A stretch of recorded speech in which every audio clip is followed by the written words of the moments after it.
Okay, welcome to First Universalist of New Madison on this little sprinkly, nice, cool day for summer. I think it's supposed to get hot again next week, but at least today is. But Mike is not going to be here today. He's which is combined with the Annie Oakley Festival, so he's chairman of ceremonies, or he's active with the Garce Theater. He's at both places. He's at both places, yeah. And he said he emceed the girls shooting thing. Yes. Which that would have been interesting to see.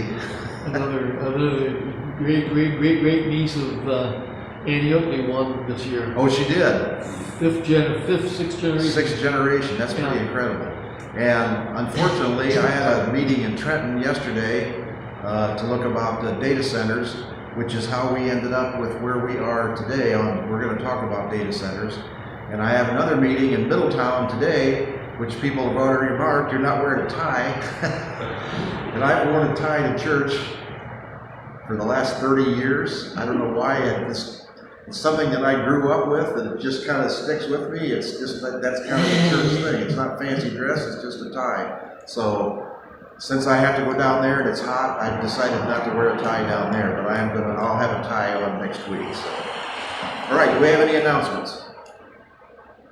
Okay, as I said, I've been getting lots of questions about data centers, lots of opposition to data centers. So I decided we're going to talk about data centers a little bit and artificial intelligence. It kind of helps me organize my thoughts when I'm talking to people. One of the reasons that I put this picture up is the metaphor I use for data centers is we're in the horse and buggy era. We're all riding horses and riding in our buggies. We look up and we see a Model T coming down the road, putting, squirting out smoke, making lots of weird noises.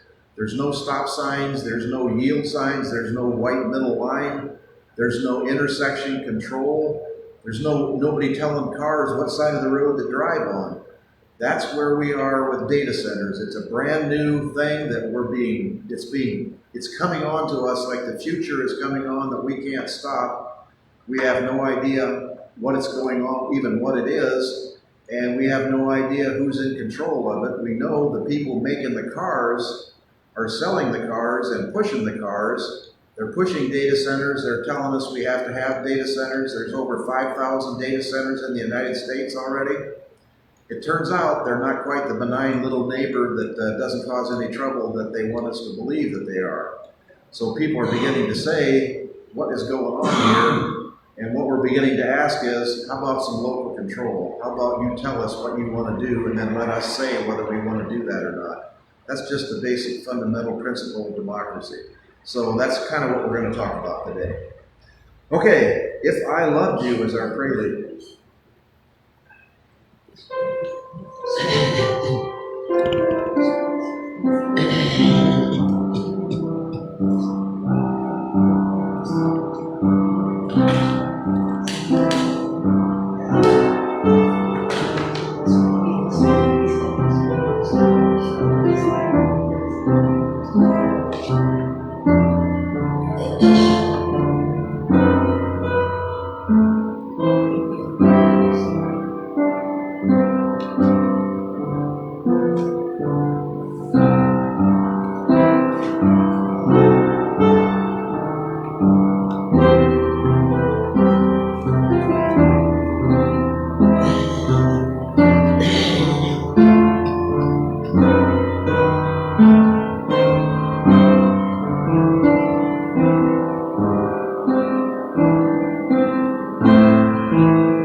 I Loved You. Great tune. All right, our scripture for today is Psalms 135. The idols of the nations are silver and gold, the work of human hands. They have mouths, but do not speak. They have eyes, but do not see. They have ears, but do not hear. Nor is there any breath in their mouths. Those who make them become like them, so do all who trust in them. Use your imagination. The allegory is with artificial intelligence that speaks to us even though it has no mouth. Chalice lighting, multiple intelligences are welcome by Don Cooley. The diversity of the human species is astounding. The fact that we can gather together for common experience is nothing short of a miracle. Today, let us celebrate some of those differences. Let us celebrate those who worship best through music, for whom the holy speaks through rhythm, harmony, pitch, and meter. Let us celebrate the interpersonal worshiper who finds sacred in the relationships and in the community. Let us celebrate those who worship best through the visual world, for whom the divine speaks through the aesthetics of space. Let us celebrate the verbal and linguistic worshiper, for whom words and languages, stories and poetry are sacred sources of joy and revelation. Let us celebrate those to whom the divine might be found in logical reasoning, in mathematics, and through one of our favorites, critical thinking. Let us celebrate the intrapersonal worshiper, who experience the holy as they listen to the still, small voice within themselves. Let us celebrate those who worship best through their bodies, those to whom the divine speaks through movement and physical action. And let us celebrate the naturalistic worshiper, for whom the sacred is found in plants and animals, mountains and valleys, deserts and forests, oceans and streams. Today, may we find a way to connect with the ultimate, each according to our own ways of understanding and experiencing the world. May we bring our whole selves to this worship service and celebrate the diversity amongst us. Our opening hymn is number 35 in the blue hymnal, Unto Thy Temple, Lord, We Come.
I'll never pronounce all that. Ma Teresa Tet Bustilio Gallardo.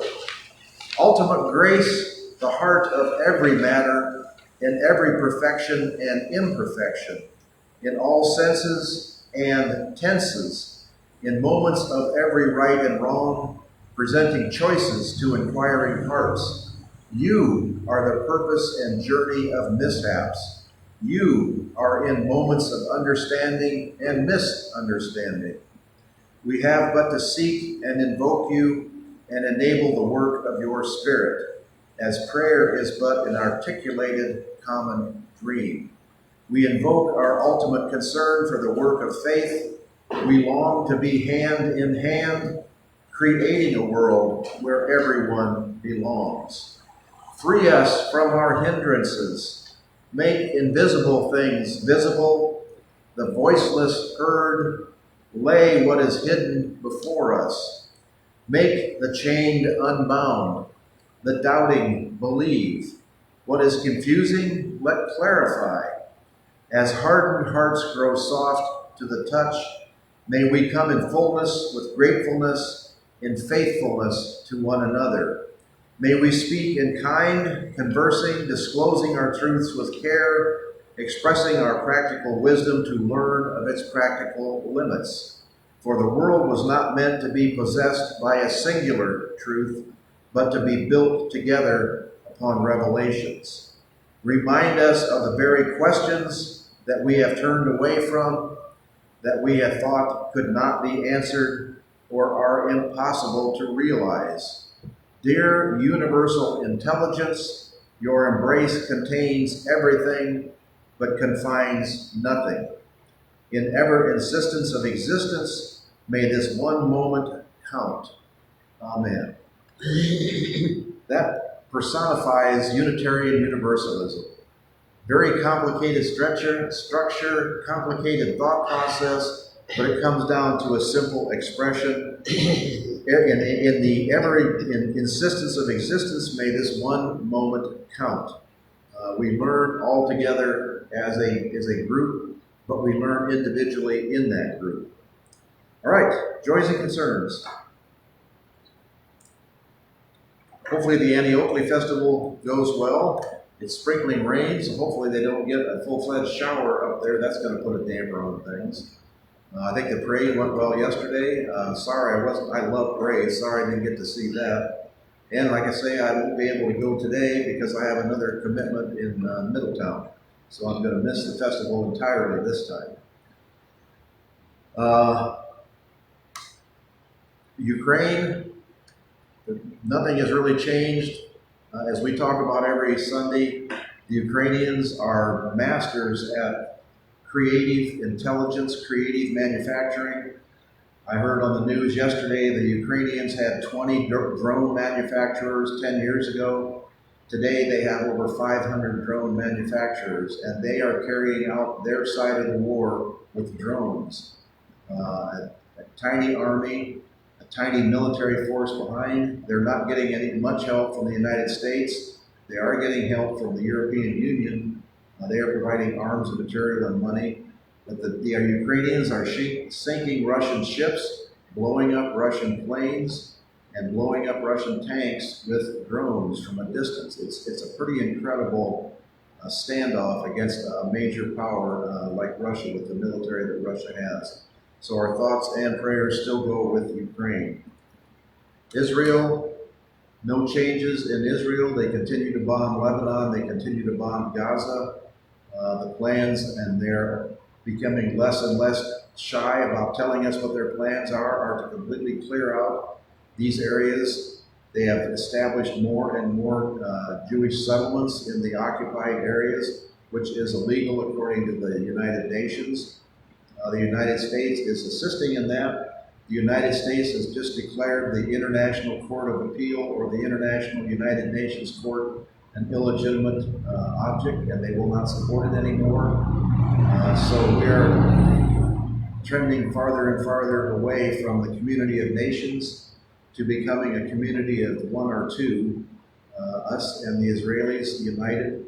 And just as parenthetically, There is a new bill in Congress which the legislature has passed to unify the Israeli military and the United States military. Their information, their logistics, their supply lines will be coordinated with the United States supply lines. So we are becoming unbelievably unified with the state of Israel as our defense forces. They will be able to see all of our defense information and use our defense capabilities. That's pretty unbelievable if that is really true, and I want to research that a little more. That's what the bill says. So we'll have to see what the bill actually means. Have not heard from any of our missing members or absent members. Hopefully everybody is in good health. And it'd be nice if they would, might be my question or my appeal, for them to contact us and let us know how they're doing. We don't demand that they come. We don't demand that they contribute. We just like to know that they are doing well, so we can proceed to help them whenever needed. All right, I don't think there's anything else. So we like this, found this that Richard had left up here. We light this last candle to remind us that some of the most exuberantly felt joys and painfully felt sorrows lie unspoken in some hearts. I think that is truly Richard's phrasing and truly Richard's understanding of joys and concerns. And we hope things are doing well with that family, with the problems that they have had. All right, children's story. We're not going to have a children's story because I didn't have time last night after I got back. So what I'm showing you is we went to Trenton yesterday and we left at 9 and got back at 4. It was a lot longer day than I had expected. Trenton is experiencing data centers. What you see here is an aerial picture. The construction area, all this is all new construction. And it's down by, if you know where the Molten Coors Brewery is on 173. It's right across the street from that. The property was bought, nobody knew who was buying it. Then it was run through the the city council without really knowledge of the people in town knowing what was going on. So a group has started to oppose the data center, and it is already under construction, so I'm not sure what they're going to be able to affect, but they are appealing to everyone for help. So they asked us to come down and be a part of that and become educated on what it is. This is a picture of the construction site. The reason it lasted so long was we had a community meeting at the Barn and Bunk. Anybody familiar with that? Barn and Bunk is in Trenton.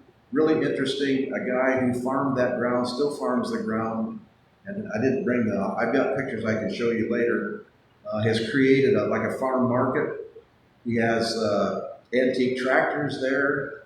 He has murals painted on the old silos that he doesn't use anymore. He has antique equipment, so I went around and took pictures of.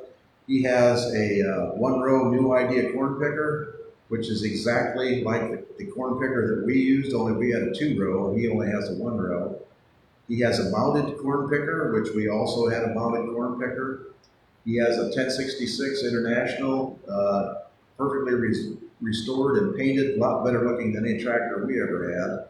And this is all sitting at a farm market where they serve food, they have a restaurant, and they also sell farm market goods. So that's where we had our meeting. After the meeting, the gentleman that's in charge of this little group, who started this group and is the driving force behind it, wanted us to see the construction site. So he said, follow me, we'll drive down the road and park next to the site. We can't go in because it's all fenced in and they have armed guards and everything else. But we can walk along the bean field, which he owns, and then we can take a look at it. So we park, and the bean field is 120 acres. And I'm thinking, well, we're going to go up a couple of feet and look over the fence. That's the picture I took over the fence. It turns out he wanted us to go clear up to where the construction site was going.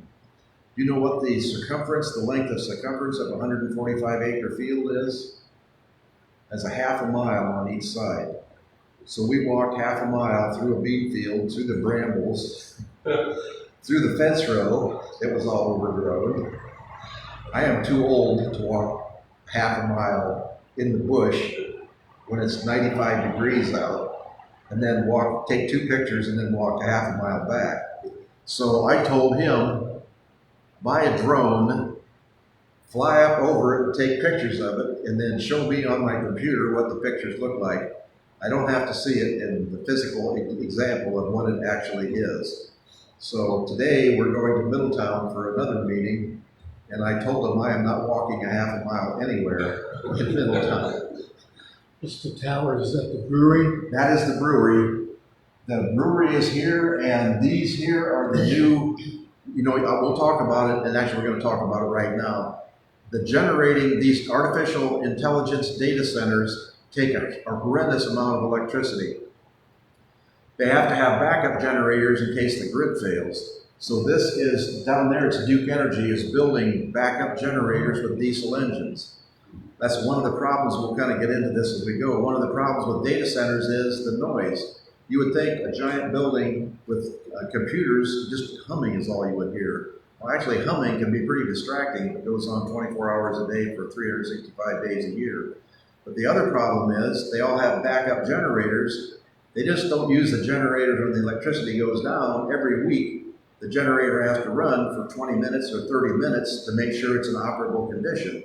So if you have 10 generators and they're each running for half an hour every week, a diesel generator, if any of you have been around that, is a pretty loud. It's like having a diesel truck running next to your house, and that's going on pretty much day and night. I'm not sure when they run the test, whether they run them during the day or at night, but anyway, it's not just once a month, it's once a week they are running these. So it's every day of the week there's a diesel generator noise going on. So let me get to our presentation here. All right, artificial intelligence data centers, the future is upon us. We in our buggy see beyond Dobbin's ears, a putt-putting Model T headed in our direction. What do? Just like the introduction of the horseless carriage and the age of horses, everything is changing while we are going about our daily lives. There's no rules of the road, no stop signs, no white lines, no speed limits. Everyone and his brother invented a motorized carriage cobbled together from real carriages and homemade engines of varying types, from steam to electric. Yes, some of the earlier carriages like this one were electric. In 1890, William Morrison in Des Moines, Iowa, applied for a patent for his electric carriage. It was featured in a city parade in 1888, a 6-passenger, 4-horsepower wagon with a top speed of 14 miles per hour, which needed to be recharged every 50 miles. This electric carriage could go 50 miles without a recharge. How did the motorized Henry Ford's Model T, how did that push out electric carriages? The Model T that you had to crank to start, and I don't know if any of you have ever driven or know how to drive a Model T. It's not the clutch, the brake, and the gas. The gas is on the hand lever on the column. The foot pedal that looks like a gas pedal, you push that, it's reverse. Then you go backwards when you push that. The clutch has the gears in it. When you let the clutch partially out, it goes one speed. If you let it all the way out, it goes the other speed. It is a complicated machine to drive. The reason we know is we had a friend, we went to Greenfield Village years and years ago and had a friend who was a docent at Greenfield Village. So he picked us up in a Model T and drove us around Greenfield Village, which was pretty incredible. He would take us to an exhibit and drop us off and then come back in a half an hour and pick us up and take us to the next exhibit. So we felt like honored guests, which we were, because we knew one of the people that worked there. But he explained to us how the Model T worked, and just by him explaining it, I never could have driven it. It would have taken me a while to figure that out. So, what happened to drive out electric cars? That's the question we will maybe discuss in the future. Capitalism has a lot to do with that. William Morrison, a pharmacist in Des Moines, didn't have enough money for mass production. Henry Ford basically overwhelmed the production business. And we've talked about the fact that he raised his workers' wages so they could afford to buy a car. he created basically the materialist economy, the capitalist economy, by raising the wages. And we also talked about that was not a totally selfless thing, because he also charged for many of his improvements. He charged his workers for many of their uses, for many of the things that they did. He was not selflessly giving away his money. He was investing his money to make more money in the future, pretty much a mantra of capitalism. So, what is artificial intelligence, and why is it so much in the news today? And why is it connected with data centers? Every time you use your phone, your computer, any kind of banking, if you use an ATM, if you deposit a check, or you take a picture of a check and deposit it, if you buy anything from Amazon, if you check the weather on your computer or see weather on your TV, if you do any mapping, when you go somewhere and you ask your phone to tell you how to get there, if you text, if you email, if you store pictures online. I just looked at my phone, I've got like 1,000 pictures, unbelievable, 1,000 pictures, and they want to charge me $1 a month to store them on the cloud. But what is the cloud? The cloud is a data center. That's where all your data and stuff goes. If you want to do a search, you ask a question. Now we have artificial intelligence. When you ask your phone, what is the color blue? A little voice will come back and give you a total explanation on the color blue. That is artificial intelligence. That's not a person. That's an artificial computer voice with a computer brain telling you the information you want to know. All that computer stuff has to be stored somewhere. That's data centers. Amazon, Google, Facebook, your Facebook posts, everything we broadcast today is recorded on Facebook. That's stored in a data center. What Facebook doesn't want, we send to Yahoo, and we send to Google, and put on for a permanent vision for the church. That's all stored in a data center. Interesting point, 16 to the 64th is the amount of information that is stored in data centers. 16 to the 64th, if you have a science background. The name for it is the novemvigintillion. A novemvigintillion. That is a 1 followed by 90 zeros. A 1 followed by 90 zeros. That is why data centers are so huge. Data centers can range up to, there's like 4 or 5 different sizes. There can be end-use data centers, which are right near the factory or the place that uses the data. There also are mega data centers, 2 million square feet or more. 2 million square feet is 20 football fields lined up. That's what they're building. This 145 acre in Trenton is the second one in Trenton, and it is huge. 145 acres, and the building covers most of that size. That is unbelievably huge. And right now there are almost 4,000 data centers in the United States, because we are a voracious user of data and storage of data. But there are data centers all over the world. The question that some people raise is, why does China only have 500 data centers? My suspicion is, and I've read that from other people, data centers are recorded, self-reported. They tell you when there's a data center, where it is and what it does. China is a very secretive country, and I am very, very sure that China has a lot more than 500 data centers. You all know about TikTok. It comes out of China. TikTok is on practically everybody's phone. TikTok is when people make a little movie and post it online. That is a huge amount of data. All that data is collected by the Chinese. That was what the lawsuit was posted as. The United States Congress said China should not be allowed to have all of the information in the United States. That is a security risk. So they wanted TikTok to sell. So TikTok sold. We know who TikTok sold to. TikTok was bought by Oracle and a conglomerate of other investors, including who? Who would you suspect? China. Trump. The whole Trump family is invested. And the safety merger is, TikTok said that the ownership control goes to this conglomerate plus Oracle, but the security and the storage, the suspicion is China still controls the security and the storage. So it's like a fake we're going to sell you this, but we're not actually going to give you control of it. Once again, that has to be investigated, but as you know, we can't investigate anything now because the investigatory arms are all in control of the government. And if the government doesn't want to investigate it, it doesn't get investigated. So, all right, early opinions are usually based on hearsay and gossip, and I guess media plants by the powers that be. So opinions ebb and fall depending on the current gossip. At first, they are great additions that will help jobs, tax revenue, and then the questions arise. When data centers first came, they were heralded as bringing all kinds of income to the areas. They were going to help schools. They were going to have jobs. They were going to be a boon. It's like any economic advantage. Let's have data centers. They are going to expand our economic sphere. Then people started to ask questions as they went along. What's the electric use on data centers? Everybody has noticed your electric bill is going up, and it's going up again.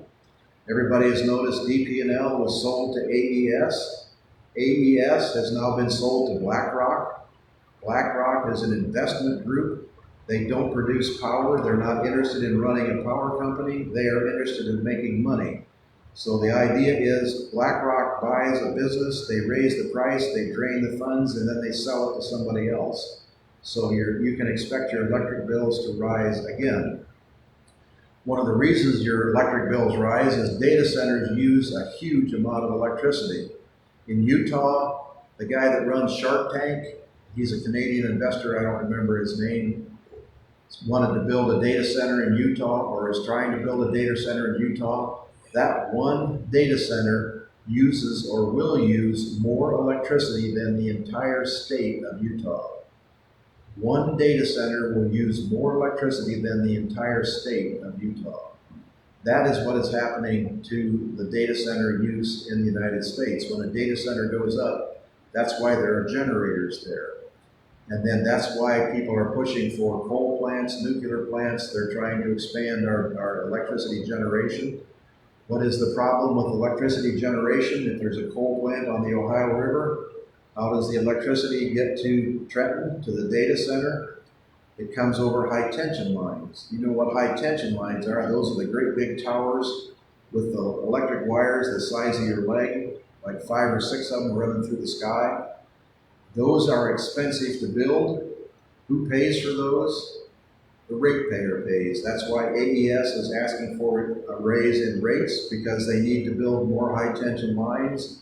They want us to pay for the high tension lines to support the data centers. So that is one of the questions we're having with data centers. Why don't you pay for your own electricity? We don't mean generating it with generators on the site. We mean finding a quiet, efficient, cheap way of generating your own electricity. That's a question people are asking. The next question is water use. A data center has huge numbers of computers. As you all know, even your home computer has a little fan on the back and blows heat out. And if you block that fan exit, or if you have a laptop and you set it on your bed, it'll overheat because the chips that work in there generate heat as the electrons flow back and forth. How do you cool a data center? You use water. Where does the water come from? It either comes from a well you dig, or it comes from the city water supply. Some of the larger data centers use over 1 million gallons a day. They say we're going to recycle that water. What they have is cooling towers. The water gets hot, it goes up into a cooling tower like you see at the nuclear plants, and then it runs down the side. Huge amounts of that water is evaporated and disappears. It's not used again. If they recycle the water, when it gets dirty, because computers, chips have electronic parts and particles that come off of them, they just dump it in a river, they dump it in the city for the city to clean up. So that is another problem. They're using a lot of water, and then they're dumping the water that's left, that is contaminated water, they're dumping it in for the city to clean up. Who pays for that? Siting is the third problem. Where does the data center go? What happens is, just like in this case, this land was sold to some no-name negative, who knew who it was. They bought 145 acres. Then it turns out Facebook or Amazon or someone else is the real buyer. They don't come in and buy it on their own. They come in and buy it through a nameless buyer. So none of the landowners know who they're selling to. They think they're just making a regular land sale for new houses or for another farmer to farm the fields. And then they're totally fooled, and all of a sudden there's a presentation for a data center. The fourth problem is NDAs, non-disclosure agreements. When the data center comes in and goes to the city council, they make every city council member or county council member or county commissioner, whoever the authority is, the zoning commission, sign an NDA. Why do they want NDAs? The reason they tell you is they have trade secrets connected to their data center and they don't want anybody else to know about it. That's probably true, but they also cannot say about the price that they paid, about the conditions that they're getting. Part of the conditions are they're getting tax abatement for 10, 20, or 30 years. 30 years of not paying any property tax. Where's the money coming from to aid the community? What they will say when they come in is we're going to give $500,000 a year to the school system. We're going to give $100,000 a year to the Humane Society. They make a whole list of things that they are going to donate to. Is there any guarantee they're actually going to donate to it? You remember when Ohio passed the gambling thing, how much money was supposed to go to the schools from the gambling profits? Has not lived up to the promises that were made.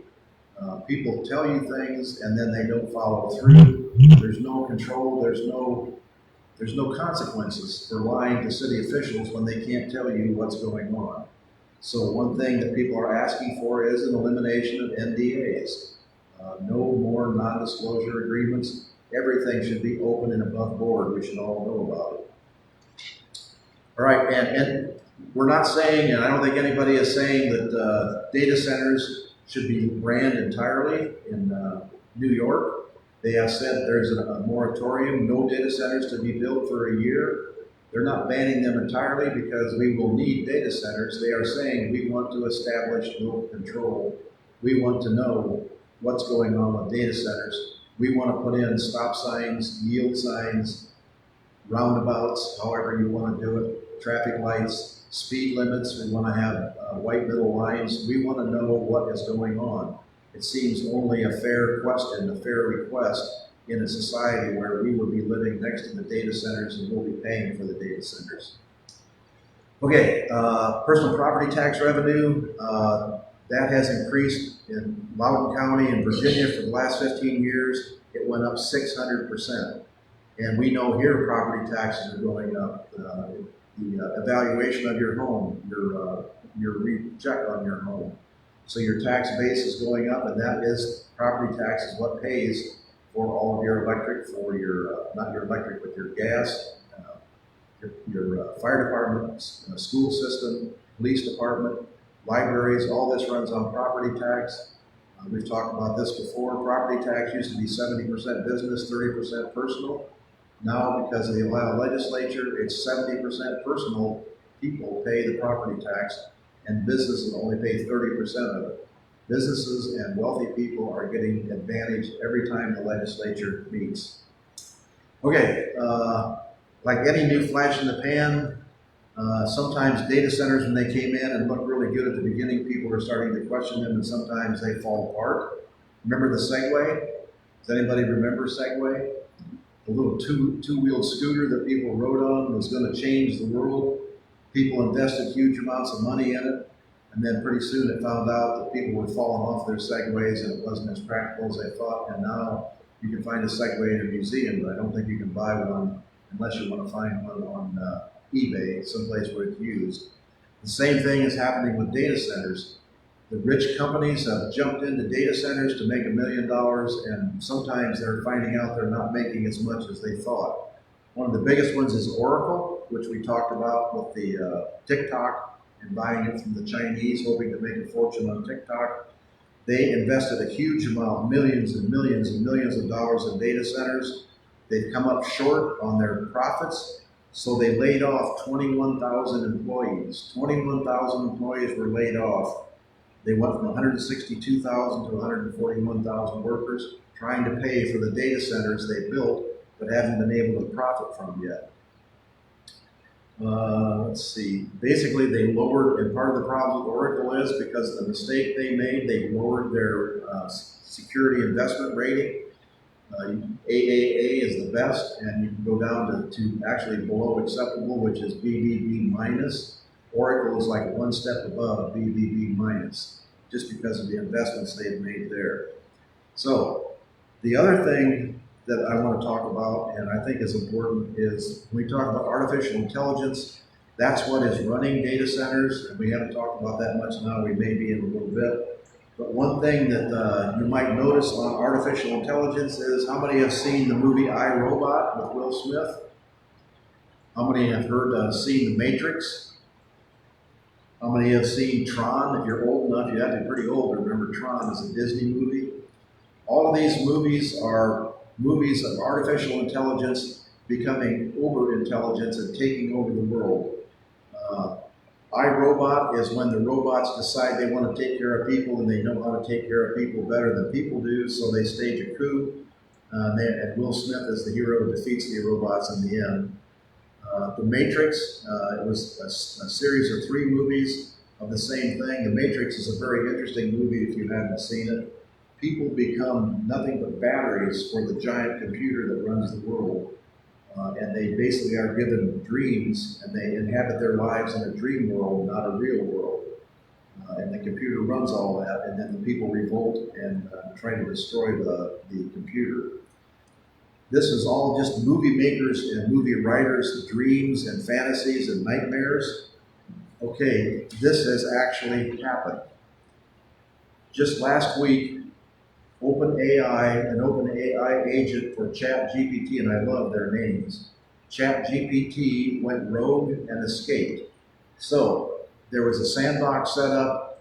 OpenAI was working with an intelligent computer mind that they had created, and they told the mind to attack this opposing agent, this opposing rival called Huggy Face, which is another interesting name. But it was in a lockdown computer, what they call a sandbox. There was no internet access, no phone lines, no way to get out. Somehow the artificial intelligence figured out a way to escape and actually went and attacked Huggy Face and blew up their computer storage area. So artificial intelligence, when given a game to play, took that game literally and outsmarted its human controllers. Humans who say we have the kill switch and it is completely safe, there's nothing that can do to hurt us. It escaped, and nobody has been able to explain, or nobody will explain, how it escaped out of its computer module that had no internet connection. Did it jump to somebody's cell phone? Did it establish its own internet connection? Did it go to the sky and connect to the satellite? Nobody has said how. But anyway, it escaped and attacked the rival it was told to attack. And it satisfactorily destroyed that rival. It wiped out the memory of that rival, which was on backup, so they could bring the memory back again. But then it, like a little puppy, it came and said, "Didn't I do good? Pat me on the head." These are scary times that we are entering, and we need to pay attention to what is going on. People need to be educated. We need to use critical thinking, which we keep talking about, and we need to be in control. The federal government has tried to pass a new law that says there are no controls over artificial intelligence. That is just insanely stupid, and I'm not sure where that is coming from other than they're being paid by Oracle. So that's where we ended up. Questions? So that is why artificial intelligence and data centers are a big question. People are beginning to realize that they need to take control of what's going on in their lives. Your personal attention is to your electric bill. You can see your electric bill going up. There is a reason your electric bill is going up. It's not because you're using more electricity. It's because data centers are using more electricity and you're paying for it. So be aware. I think about all the data that's created. How much of it is you take your phone, and if you have like a string of text messages on your phone that go back 5 years, whatever, you delete them, but they're still out there somewhere. Yep. It's like, what's the point of saying all that stuff? It's because once it's created, but the point is, when some politician says something online, and it's just stupid, and then they delete it, it's still stored someplace Yeah, else, yeah, and it's the still proof there. is Yeah. there. And the other reason, another thing people are talking about with artificial intelligence is these flock cameras. Are you familiar with flock? They're putting up surveillance. It's like the doorbell camera, only it's run by the city. Only Flock is an actual company on its own. They put up the cameras and they sell the information to police departments or anybody that wants to look at it. And Trenton, they were saying Trenton is surrounded by Flock cameras. The one guy who was at the meeting is a delivery person for a concrete fabrication company. In other words, they make concrete, they make a lot of septic tanks and things like that, but they also make prefab concrete walls. He's delivering these walls to this data center, to the building of this data center. He is a vocal opponent to the data center and is on TV and on radio in Trenton saying this. When he was in his truck and delivered his concrete to the data center, they would not let him in the data center to unload. He had to go across the street to the Duke site, and they unloaded the concrete walls there and then trucked them with a backhoe or a tractor back across. All the other trucks go in and out of the site. So somehow that data center knows this individual person driving a truck is a person who is against the data center, and they will not let him enter the data center as a potential spy. That is like, we're talking Brave New World, we're talking world of the future here, we're talking iRobot. That's using AI. That is AI, and that's facial recognition. You hear about facial recognition? Yeah. And there is good and bad to everything. Facial recognition, if somebody is at the airport or somebody comes into your house, tries to break into your house, and you have a Waze or whatever those cameras are called, it takes a picture of their face, Screen camera. then yeah, that the police department can go do a data search and identify who that person is, and then they can identify what car he drives, and then they look at these Flock cameras, and you see this on the TV shows all the time, FBI and all those. Let's look at the street cams. There's his car here.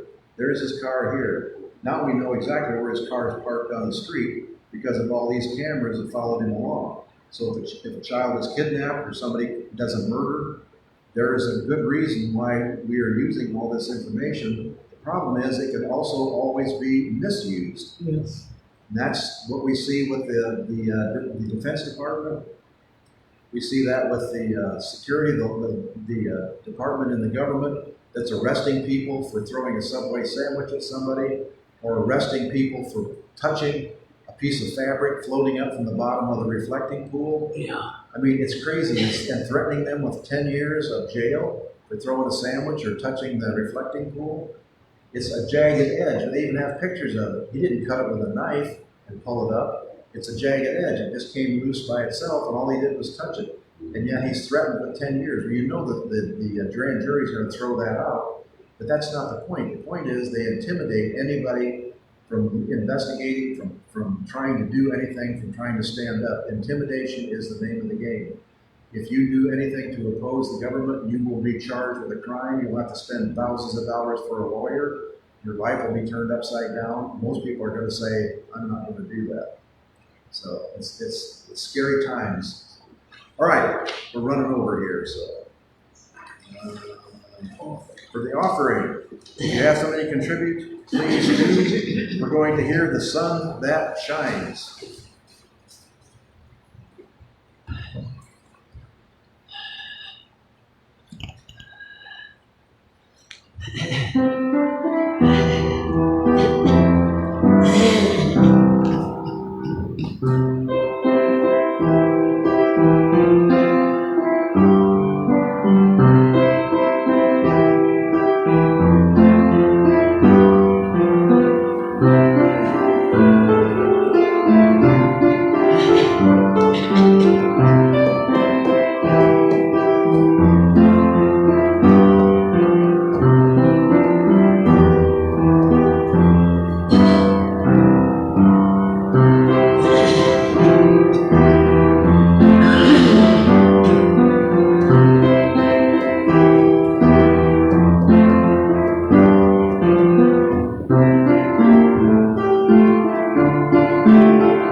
And the sight of the Amish buggy with a semi behind it and the police car going the other direction, just the combination and the confrontation between the old and the new, it continues all the way along. They felt that the people who lived with horses, who plowed and farmed with horses, drove horses to town, when cars came along, they were in the middle of a transition. We're in the same position. We're in the middle of that transition to the new world. We have to try to adapt to it. And that's what some of these people in the meeting were saying is we want to go back.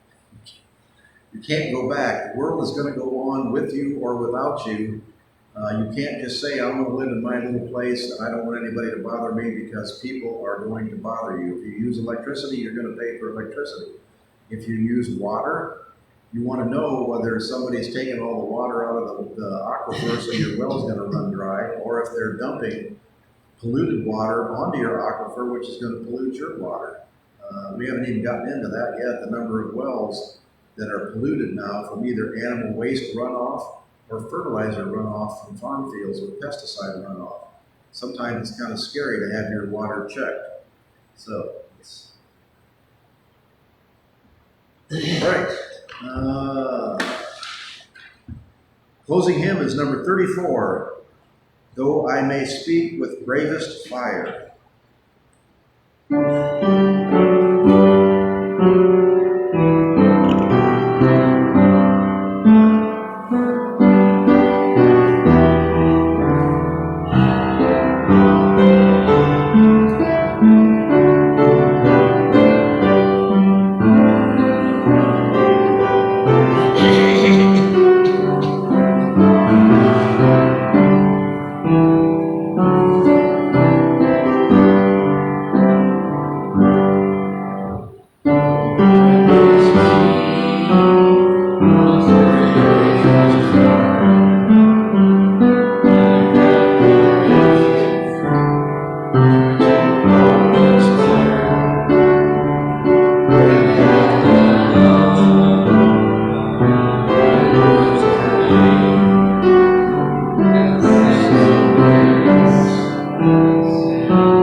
Strange title, Though I May Speak with Bravest Fire, and have the gift to all inspire, and have not love, my words are vain, as sounding brass and hopeless gain.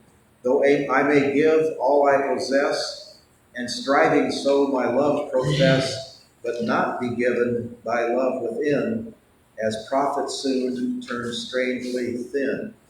Come, Spirit, come, our hearts control, our spirits long to be made whole. Let inward love guide every deed, by this we worship and are free. Look to the inner guidance and have faith. And that's what I take from that. All right, Extinguishing the Chalice, What I Know by Kenneth Collier. I can pronounce his name. I do not know where we go when we die. I do not know what the soul is, or what death is, or when, or why. What I know is that the song once sung cannot be unsung, and life once lived cannot be unlived, and the love once loved cannot be unloved. Right, postlude. Another fun one. When you wore a tulip And I wore a big red rose. Yeah.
That's a fun one. All right. Yeah. We'll leave our final candle lit as we always do for friends and colleagues who we haven't seen or heard from. Hopefully they are all doing well. And if they need something, please let us know. Our final picture, I don't know that that is Henry Ford, but it sure looks like Henry Ford, one of the few people that dresses up with a straw coater and a suit, greeting a horse and carriage in his, and that's not a Model T. I'm not sure what that is. I didn't have time to investigate it. It's a Model E or whatever. Yeah, or a Model Before A. that was before the Model. Before, yes, before the Model T. So, but that certainly looks like my understanding what Henry Ford looked like. His profile looked a lot like that. So, that's the reason we have the past and the future coming together in mutual harmony. One not knowing exactly where they're going, but with the ambition to proceed, and the other not knowing that their time is coming to an end. And I see every once in a while people are against the PETA people that don't really understand animal husbandry. They complain against horse racing or dairy farming or anything where cattle or horses are used. What they don't understand is when horses stop being used as transportation, the horse population plummeted. There are hardly any horses left compared to what there were during the heyday of horses. The same thing, if you weren't milking cows and eating cows and calves, you wouldn't have cows and calves because nobody's going to allow them just to run loose. They need their domesticated animals. They need human care. They won't survive on their own. So. All right, donuts and coffee.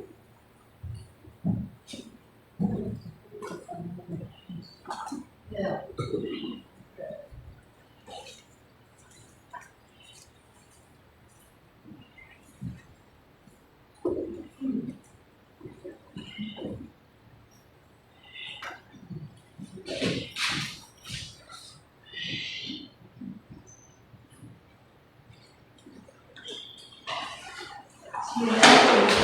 All right, take it off. Yep. Okay. How do we?